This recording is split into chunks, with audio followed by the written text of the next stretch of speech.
मायावती का वो दौर भी आप सभी को याद होगा जब राज्यसभा से इस्तीफा दिया था भारतीय जनता पार्टी के नेताओं से परेशान होकर, क्योंकि मायावती को बोलने का मौका ही नहीं दिया जा रहा था। दलितों के हित की बात और पिछड़ों के हित की बात मायावती सदन में कर रही थी। तो ऐसे में जब मायावती ने इस्तीफा दिया तो ये आगे पीछे नहीं सोचा कि क्या उनकी वापसी हो पाएगी या नहीं।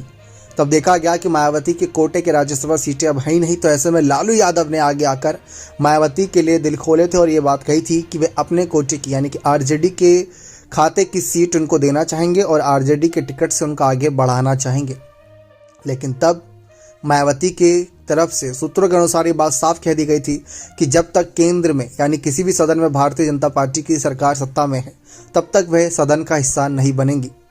लेकिन लालू यादव मायावती की ताकत को जानते हैं कि अगर वह दलित की और पिछड़ों की बात जनता के बीच जाकर करेंगी या सदन में करेंगी तो पूरे देश को हिलाकर रख देंगी।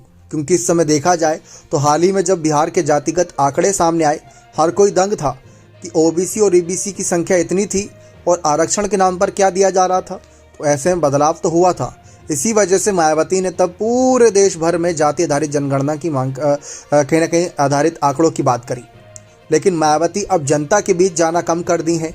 तो शायद यही वजह है कि लालू यादव ने भी अब मायावती का समर्थन कम करना शुरू कर दिया है।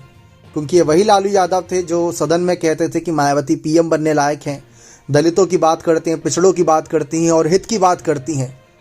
तो ऐसे में इनका समर्थन ना करें तो किसका करें। और ये आज वही लालू यादव हैं जो ये पूछे जाने पर कि मायावती को आपने इंडिया अलायंस में शामिल क्यों नहीं किया, तो उन्होंने कहा हमने उनको थोड़ी ना बुलाया है। ये एक रवैया जो बदल रहा है मायावती के प्रति। मायावती के नेता भी उनका कितना साथ देंगे लोकसभा चुनाव में, सबकी नजरें इस बात पर भी होंगी। क्योंकि जहां एक तरफ एनडीए और इंडिया की लड़ाई चल रही होगी तो दूसरी तरफ अगर बसपा होगी तो बसपा को कितना समर्थन मिलेगा और बसपा के समर्थन में कितने खड़े रहेंगे, सवाल वहां पर आके बनेगा। तो वो देखना दिलचस्प रहेगा कि हालात के अनुसार मायावती क्या अपने आप में बदलाव करेंगी। मायावती पर बड़ा आरोप लग रहा है कि मायावती बीजेपी के एजेंट बन चुकी हैं, भाजपा के लिए काम कर रही हैं, भाजपा के हित की बात कर रही हैं, भाजपा की बी पार्टी बन चुकी है बसपा। तो मायावती इन सब आरोपों को सुनने के बाद सिर्फ एक ही बयान दी थी कि अगर मैं विपक्ष के साथ चली जाती तो अंगूर मीठे हैं और अगर नहीं गई तो अंगूर खट्टे हैं। तो आप ही बताइए तो करे क्या। मायावती के रूप में एक तीसरा विकल्प जनता को मिल रहा है, क्या वह कम है?